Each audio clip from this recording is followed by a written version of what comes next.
दोस्तों नमस्कार।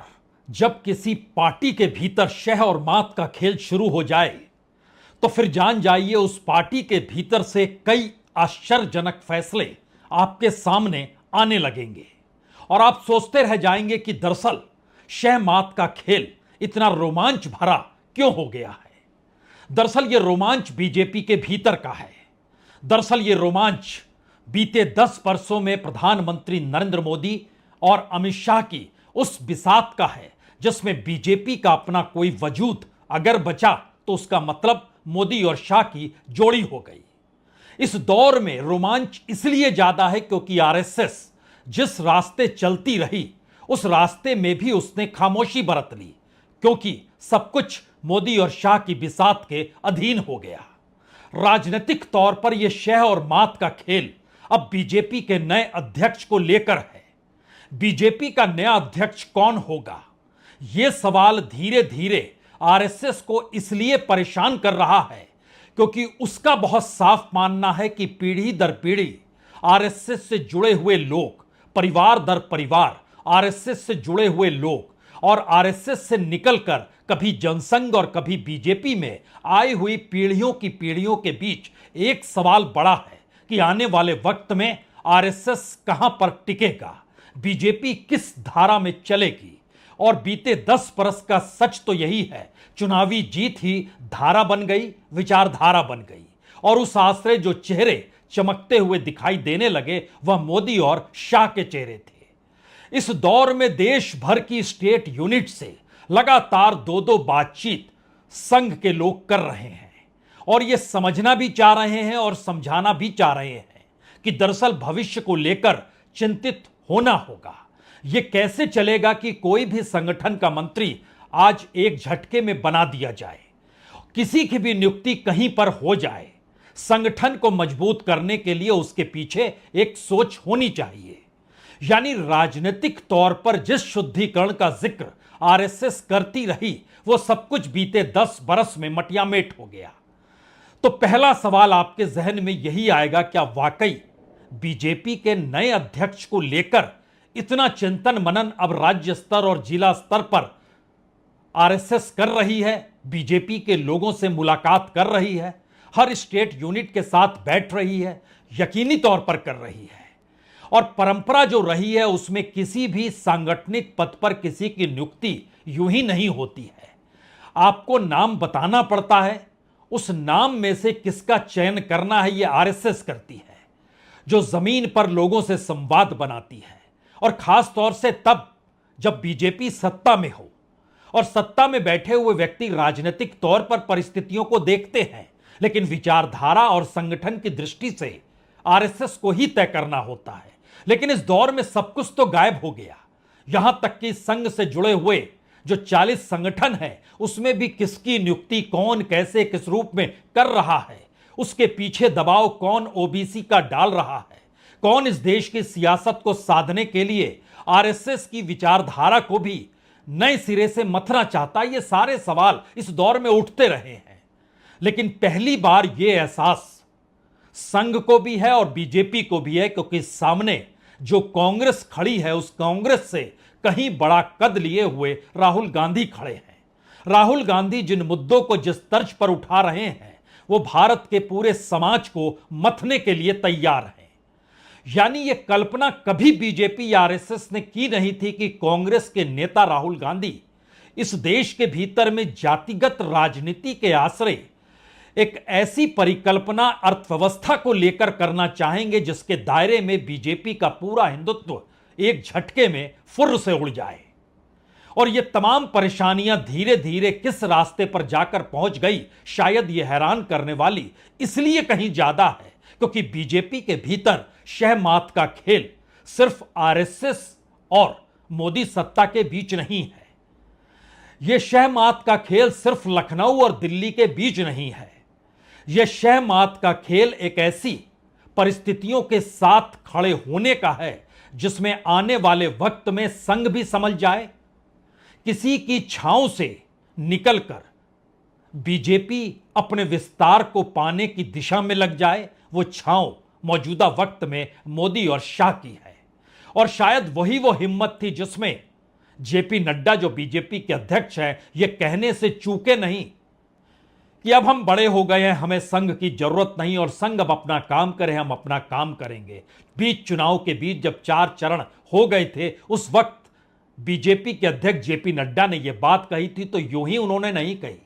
वो देख समझ रहे थे कि इस दौर की राजनीति में संघ को भी बीजेपी या कहें बीजेपी को चलाने वाले लोग मथने को तैयार हैं, तो फिर वो क्या करें।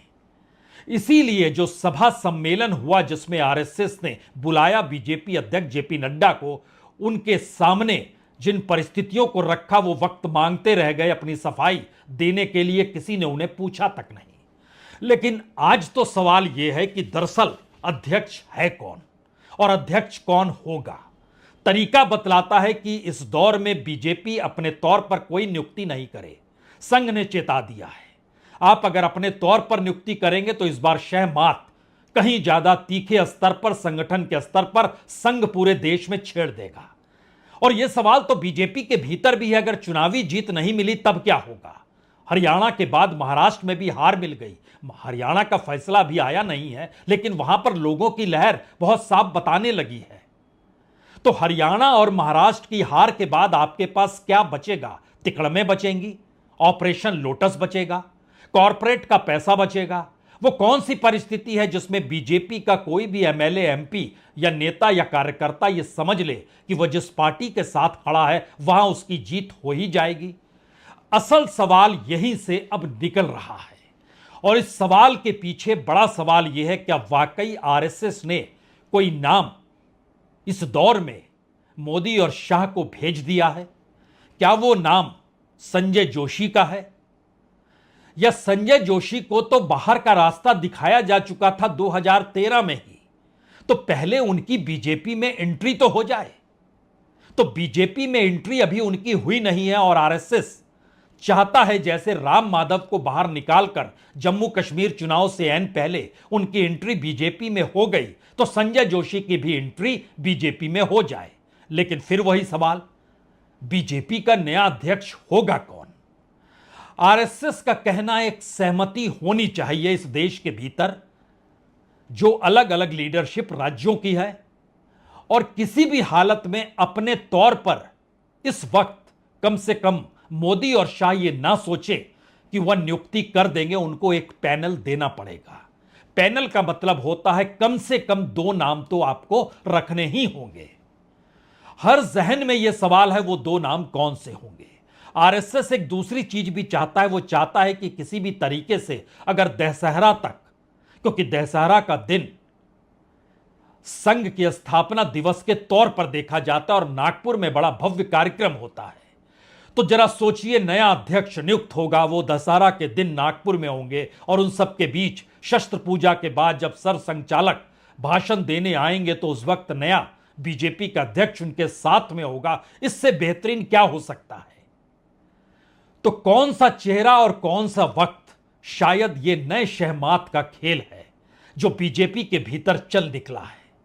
और इसमें अपने तौर पर वक्त को लेकर दिल्ली ये मानती है कि किसी भी हालत में महाराष्ट्र चुनाव से पहले नया नाम नहीं सामने आना चाहिए। यानी हरियाणा के चुनाव परिणाम और उसके बाद महाराष्ट्र के चुनाव परिणाम। महाराष्ट्र के चुनाव परिणाम हर हाल में 20 नवंबर तक तो आ जाएंगे, क्योंकि 26 को वहां पर नई सरकार का गठन हर हाल में संवैधानिक नियत काल के हिसाब से होना ही है। तो 20 नवंबर से पहले ऐलान होना नहीं चाहिए। जब महाराष्ट्र के रिजल्ट आ जाएं तब उसके बाद होना चाहिए। यह दिल्ली सोचती है और संघ सोचता है दशहरा से पहले हो जाए। इतनी जल्दी हो जाए, और क्यों दिल्ली सोचती है कि महाराष्ट्र इलेक्शन के बाद? तो महाराष्ट्र इलेक्शन से एक नाम जुड़ा हुआ है, वो है देवेंद्र फडणवीस का। इस नाम को लेकर जिस अंदाज में महाराष्ट्र की राजनीति को साधना था, वो राजनीति अगर नहीं साधी जा चुकी, 2024 के लोकसभा चुनाव में बड़ी मुश्किल से 9 सीटें पर जीत मिली और उसके बाद जो पुरानी सीटें थी वो गंवा बैठी। ये स्थिति बीजेपी समझ गई कि आने वाले वक्त में सिर्फ देवेंद्र फडणवीस के जरिए महाराष्ट्र की राजनीति को नहीं साध सकते हैं। और फिर अब तो शिवसेना भी दो हिस्सों में बंट चुकी है। असल शिवसेना माता पिता के चेहरों के साथ जो चलती थी, पिता के चेहरे बाला साहब ठाकरे के साथ, चुनाव चिन्ह जो था वह भी एकनाथ शिंदे को दे दिया गया। तो राजनीति का आखिरी हिस्सा तो दरअसल महाराष्ट्र की उस महाभारत में होगा जिसका चुनाव का ऐलान चुनाव आयोग कभी भी कर सकता है। वह भी दिल्ली की रणनीति के हिसाब से तय होगा कि 8 अक्टूबर से पहले कर दिया जाए या 8 अक्टूबर के बाद किया जाए, यानी हरियाणा चुनाव परिणाम के पहले किया जाए या बाद में किया जाए।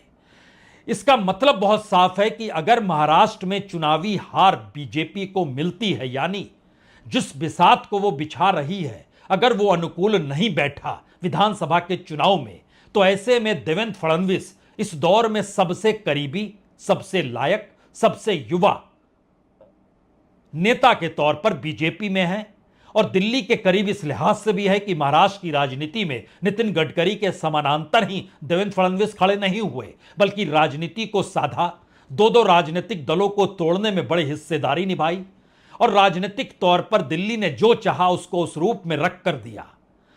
और समझ के लिहाज से या फिर राजनीतिक एजुकेशन के लिहाज से देवेंद्र फडणवीस फिट बैठते हैं। तो क्या देवेंद्र फडणवीस का पहला नाम है उस पैनल में जो केंद्र को यानी दिल्ली को यानी मोदी शाह को आरएसएस के सामने देना है? तो देवेंद्र फडणवीस के एक नाम पर सहमति क्या संघ कर लेगा? संघ चाहेगा दूसरा नाम, और इस दूसरे नाम को लेकर ही असल सस्पेंस है कि यह दूसरा नाम उस पैनल में कौन होगा।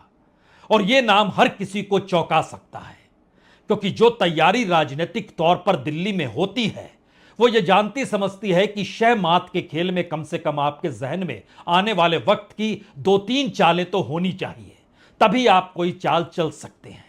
और शायद इसीलिए यह सवाल बड़ी दूर की गोटी है जो लगातार चलते आ रहा है कि क्या संजय जोशी, वो नहीं तो वसुंधरा राजे सिंधिया? जी नहीं, इन परिस्थितियों के आश्रय में मत बैठिए। देवेंद्र फडणवीस महाराष्ट्रियन ब्राह्मण के लिहाज से फिट बैठते हैं कि वह बीजेपी के अध्यक्ष हो जाए। इस दौर में जो ओबीसी राजनीति थी उसको मटियामेट राहुल गांधी की ओबीसी राजनीति के ठीक समानांतर जाति जनगणना और जाति के एक्सरे के आश्रय इस देश में उसकी भागीदारी कैसे होनी चाहिए, इसके जरिए उन्होंने बतला दिया। तो राहुल गांधी के सामने किस शख्स को खड़ा किया जाए, इस देश की राजनीति को संभालने के लिए वो दूसरा नाम कौन सा होगा? और राहुल गांधी हर जहन में क्यों है, यह भी एक सवाल अपने आप में हो सकता है। लेकिन असल सवाल तो यह है वो कौन सा नाम होगा जिसको लेकर पैनल में रखा जाएगा और उसके जरिए एक दो नहीं कई निशाने साधे जा सकते हों। वो नाम योगी आदित्यनाथ का दिल्ली की फाइल में दर्ज तो नहीं हो चला है, क्योंकि योगी आदित्यनाथ और दिल्ली के बीच का झगड़ा क्या ये मोदी से हटकर अमित शाह और योगी का झगड़ा रहा? क्या ये यूपी को संभालने और संगठन के जरिए यूपी को मथने की जो सोच अमित शाह ने बिछाई वो शायद फिट बैठ नहीं पाई? एक वक्त वहां पर बंसल जी गए लेकिन उसके मार्फत भी चीजें चल नहीं पाई।